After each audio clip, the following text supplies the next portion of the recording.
Hello guys, good morning. Yes guys, magluluto po tayo ng crispy calamares ngayon guys.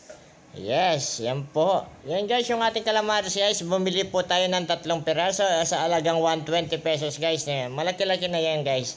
At siyempre pinakalinis ni Lods yan guys. Yun po talagang binaligtad niya pa guys para lang sa linis ni guys. Ayan po yung ating sangkap guys. Bawang, asin at saka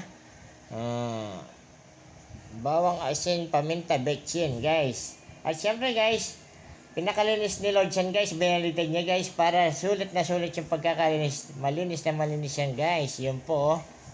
Yan po. Ichichill ni Lord yan guys ng 5 hours para kumapit yung lasa guys ng ating garlic.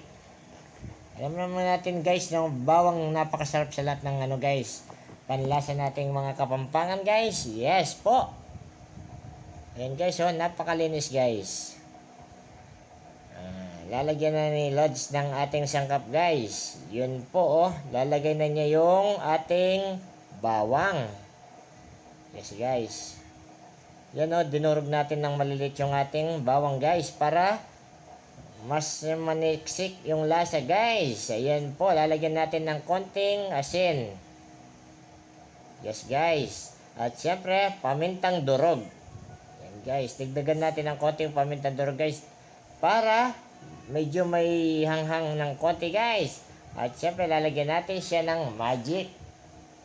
Alu-aluin ni Lord yan guys. Ayan po, malinis po yung kamay natin dyan guys. Nagugas po tayo ng kamay dyan para maalo natin siya ng manually. Yes guys. Ayan po, inalo na ni Lord guys. Yes. Yan guys, oh, napakasarap tignan guys, oh. Napaka guys, oh, dadagdagan pa ng konting asin ni Lods guys at saka konting magic kasi guys medyo na si Lods. Ayan po. Yun. Haluin uli guys. Yes guys. Yes. Itatakpan niya po ng plastic wrapper yan guys para hindi sumingaw guys. Alam na naman natin malansa pag nalagay natin sa chiller yan, mangangamoy yan guys. Kaya tatakpan ni Lods ng plastic wrapper. Yan guys, tinakpan niya ng plastic wrappers.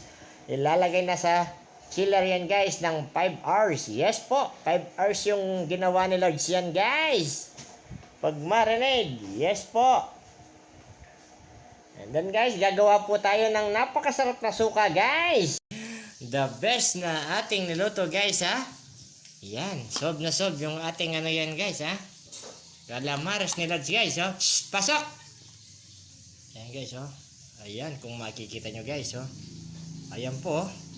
At syempre guys, babanatan natin ng kanin to. Ayan oh.